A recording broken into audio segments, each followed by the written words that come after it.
Hello peeps, this is Kimberly Purpose and welcome to my channel. Today I wanted to do another video on American Aborigines. That's what I want to talk about. I wanted to talk about how the Indians enslaved other Indians. I found this interesting article on this website called Slate. I believe it's on slate.com, and it talked about how other Indians captured other Indians and put them into the slave trade. I believe this took place during the 1600s and also the 1700s. And oftentimes this is not mentioned in the history books, especially in school. So I thought I'll share this new information that has been surfacing lately and among researchers, and a lot of artifacts and historic records are starting to show that that there have been some trading among Native American Indians, and yeah, that's exactly what's been happening. I believe I'm going to call this episode The Aborigines and the Slave Trade, something to that effect. And this is going to be the first video. But anyway, this article was written by Rebecca Onion, and it was published on Slate on January 18th, 2016.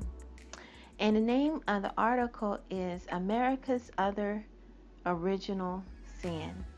I'll put a link to this article in the description bar. But anyway, the article starts off like this. Europeans didn't just displace Native Americans, they enslaved them and encouraged tribes to participate in the slave trade on a scale historians are only beginning to fathom. Here are three scenes of the history of slavery in North America. In 1637, a group of Iroquois Indians, men and boys, having risen up against English colonists in Connecticut and been defeated, were sold to plantations in the West Indies in exchange for African slaves, allowing the colonists to remove a resistant element from their midst. The tribe's women were passed into service in white homes in New England, where domestic workers were sorely lacking. In 1741, on an 800-foot long coffle of recently enslaved Sioux Indians, procured by a group of Cree and Annabone, something like that, and Masonic warriors arrived in Montreal, ready for sale to French colonists hungry for domestic and agricultural labor. And in 1837, Cherokee Joseph Van, expelled from his land in Georgia during the era of the Indian removal, took at least 48 enslaved black people along with him to Indian Territory. By the 1840s, Van said to have owned 100 enslaved black laborers, as well as racehorses and a side reeler steamboat. So, like I said, I see here they went on ahead and explained about how the Indians were enslaving each other. And usually this was happening during the 1600s and the 1700s. They mentioned the Iroquois Indians, and they gave an example of how that taken place throughout history. But the thing that concerns me that bothers me the most is they call these slaves African. Now, according to Dan Calloway and according to a lot of research, the Emory research, there's a lot less. It's been proven that not that many Africans were sent to the United States. Only 300,000 slaves who from Africa were brought here into the United States. And so there were more Indians. And so what happened was the Aborigine Indians were captured. I believe that they were circulating them, pulling them from the United States and sending them out to the West Indies and all over. That's what took place. It was not that they brought in so many Africans. What they're doing was recirculating the same indigenous people from the Caribbean to Europe and all over the place, um, and then bringing them back. And then I believe what was happening was they were reclassifying these Aborigine Indians as Africans when they brought them back. That's the only thing they were doing, was recirculating the same Indians. And once they put a person into slavery, they automatically changed them to African, or they just changed them to black.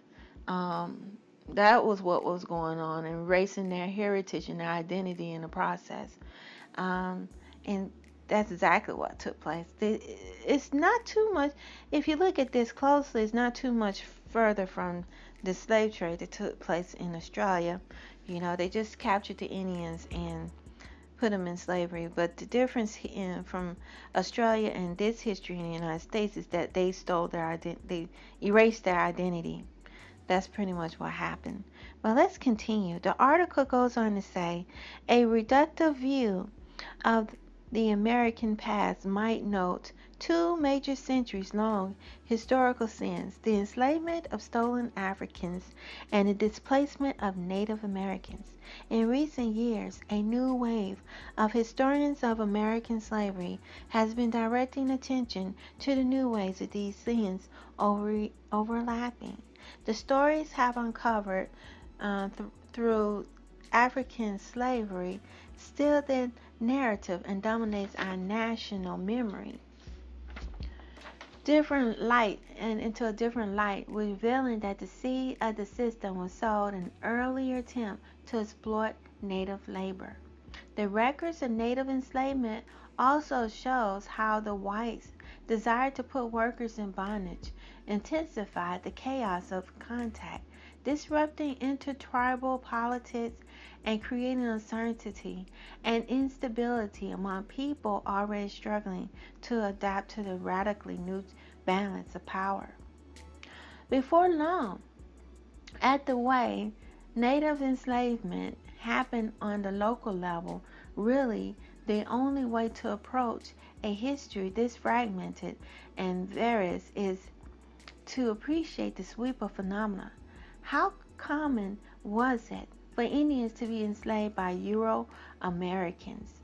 Counting can be difficult because many instances of native enslavement of the colonial period was illegal or ad hoc and left no paper trail. But historians have tried.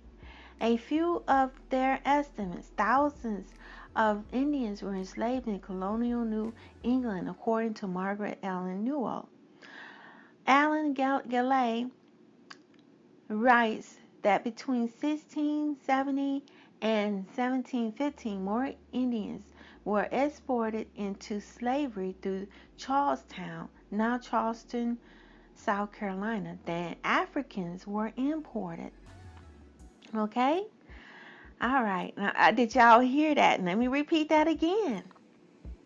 According to 1670 and 1715, more Indians were exported into slavery through Charlestown, now Charleston, South Carolina, than Africans were exported.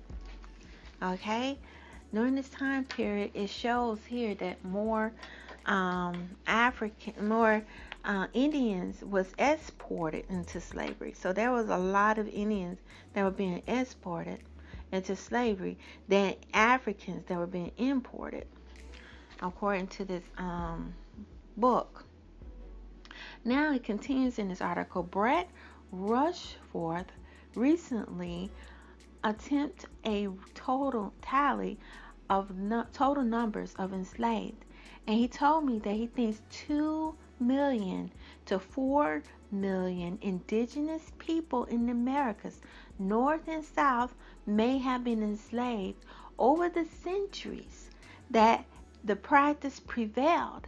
A much larger number than has previously been thought is not on the level of the African slave trade. And then this lie right here, it says right here, which brought 10 million people into the Americas. But the earliest history of European colonies in the Americas is marked by native bondage. If you go up to 1680 to 1690, there still, by the period, has been more enslaved Indians than enslaved Africans in the Americas. Now this paragraph had a lot to say. I thought it was very interesting. And sometimes you have to read between the lines and you have to really read it and analyze what they're saying very carefully. It says here 1670 through 1750, and that more slaves were being exported. I believe that this time frame is a lot longer than what they're specifying. I believe it's probably the late 1500s all the way through the 1700s, maybe late 1700s or 1800s. That I think the whole slave trade, throughout the whole slave trade, mostly indigenous people were being captured. Well, all they were doing were capturing the indigenous people, selling them off, and when they brought them back into the country, they reclassified them as black. And they did sloppy work at keeping up with where people came from. And it's already been proven that not that many Africans were brought over. So I think, me personally, reading this, it shows that, a lot of, for the first time, they're just not realizing that indigenous people were being captured. I believe most of the dark skinned, the dark complexion Indians, which were the Aborigines, were thrown into slavery. That's exactly what happened. That's exactly what took place. And I don't believe that as many Africans were brought over. And then I think there was some, but not as many, especially here in the United States. That one already been proven that it was not nearly as many African slaves brought over. It was mostly indigenous people that were enslaved. And according to this thing here, it says between 2 million to 4 million indigenous people were captured. And they try to combine it with North and South America, with that number. Then they also try to say 10 million were brought into the Americas. And if you look at it, you gotta be careful, because if you see Americas, the word Americas, you would think just the United States, but Americas include both Canada, the United States, and also South America. So you combine all of those people were spread among the whole entire continent. But like I said, at least in this article, they're finally acknowledging the fact that more natives were captured, because at first they were not even acknowledging that. They were just saying no natives were hardly captured, it was all Africans. And so now they're finally admitting that there were a lot of indigenous people that were captured. They can't even specify the time period. They just came up with a date, which is very short. They still want to push the African narrative, and everybody, it's already been proven that most of the people they captured was the indigenous people. All they did was capture the Aborigines that were already over here. They tried to cover up the fact that blacks were already over here, and all they did was capture them. Because think about it, that if you were in Africa in the Atlantic Ocean is a very rough sea. They have a lot of hurricanes and storms there. Back then in the 1600s, they didn't have steamboats. They didn't have motors. And so how you going to bring 10 million people all at once into the United States? It just doesn't make no sense. The numbers are off. The most logical sense to me is that you would just capture the darker complexion people that were already over here. Since they already found Aborigine bones in Brazil, that which shows that black people were already over here. All they did was capture the blacks that were already over here. Everybody know that Europeans are too lazy. They didn't even want to even pick the cotton or do any work. Very lazy. So if they too lazy to pick their own crops, and harvest their own product, then why would they have enough, go out and cross seas and get blacks from all the way from Africa and bring them back? It just doesn't make any sense to me. It really doesn't. It just make more. It's just easier to grab the people that are already there, and that's exactly what they did because they're too lazy to go and cross no ocean. They can't even find the boats that they claim they brought all these people in. They didn't even have the technology to bring the people over, and then you can't bring all those people into the boats because if there's shipworms, I think, rats, rodents, and people having feces and vomiting and barfing everywhere, and people piled up on top of it. It just doesn't make any sense, because nobody will make it through that journey for 3 months, 3 to 4 months, crossing the Atlantic. So that story just a myth. It's been debunked. So what happened literally is that the indigenous people, they just captured the indigenous people. That's exactly what they did. But let's continue in this article. I'm just breaking it up and everything. But if you got to pay attention, they put here throughout the Americas. So you got to realize that they're looking at the whole entire continent, not just in the United States. It says the practice dates back to the earliest history of European colonies in the future of the United States. Take the example of the Iroquois who were enslaved in 1637. After clashing with the English, as Newell wrote a book, Brethren by Nature, New England Indians, Colonists, and the Origins of American Slaves. By the time the ship Desire transported the defeated Iroquois men and boys to the Caribbean, colonists in England, desperate for bodies and hands to supplement their own meager workforce, had spent years trying to out various strategies of binding native labor. During the Iroquois War, it was initially instigated by the struggles over trade and land among the Europeans. The Iroquois and the rival tribes, colonists explicitly named the procurement of captives as one of their goals. Soldiers sent groups of captured Iroquois to Boston and other cities for distribution, which claiming particular captured people as their own. Soldier Israel Staunton wrote to John Winthrop, having sent 48 to 50 women and children to the government to distribute as he pleased. So in these two paragraphs, they pretty much describe exactly what they did. All they did was capture the natives. That's exactly what they did. And according to them, they claim this date, 1670 and 1715, were the time period that they captured slaves. And I call down here, the Iroquois, they was enslaving them in 1637, which is before 1670. If you catch that, hey, that's even further back than what they claim. So more Indians were being captured. They just don't have the numbers because they didn't want to keep record of that. They don't want to admit that they had captured the native people that were already over here. That's exactly what took place. And it's even in here in this book right here, in this article, they explained the dates and everything. This is a perfect example of how they did the Iroquois Indians, how they captured them and how they distributed them. They distributed the ones they thought were troublemakers back to the Caribbeans, and then all they did was recirculate them and call them Africans when they came back. That's exactly what they did. But let's go into the last paragraph. It says right here, a few years after the conclusion of the war, in 1641, the colonists of Massachusetts Bay passed the first formal law regulating slavery to English America in the section of longer documents known as the Bodies of Liberties. The section's language allowed the enslavement of those lawful captives taken in just wars and such strangers as willing sells them off or to be sold to us, and left room for legal bondage of others the authorities might deem enslaved in the future.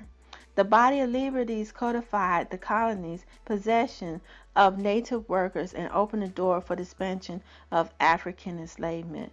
Yeah, and the slave, and they still here they go talking about African. They didn't do no African enslavement, especially here in the United States. All they did was capture the